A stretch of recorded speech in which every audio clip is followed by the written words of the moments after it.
सरोवरामध्ये चक्क मासे आढळल्यामुळे खळबळ माजली आहे। लोणार सरोवरात सजीव हे जगत नाहीत। उल्कापातामुळे निर्माण झालेल्या या सरोवरातील पाणी हे अल्कधर्मी आहे। लोणार सरोवरातील पाण्याचा पीएच हा नेहमी 10 किंवा 11च्या दरम्यान असतो। त्यामुळे इथे याआधी कोणतीही सजीव सृष्टी ही आढळलेली नव्हती।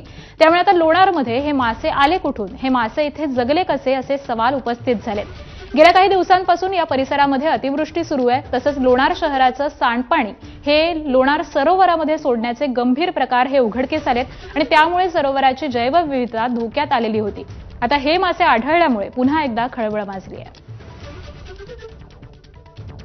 पाण्याचा जो पीएच आहे तो 10.5 10 याच्या जवळपास कधीही असतो, परंतु आता तो जो पीएच आहे तो आता धोक्यात आलेला आहे आणि मोठ्या प्रमाणात मासे असे दिसत आहेत।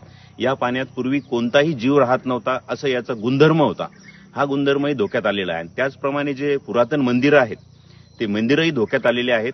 जे कमलजा माता मंदिर आहे त्याच्या गाभाऱ्यात पाणी शिरलेलं आहे। तर शासनाने यावेळी लवकरात लवकर काही यावर तोडगा काढावा व हे सर्व थांबवावे।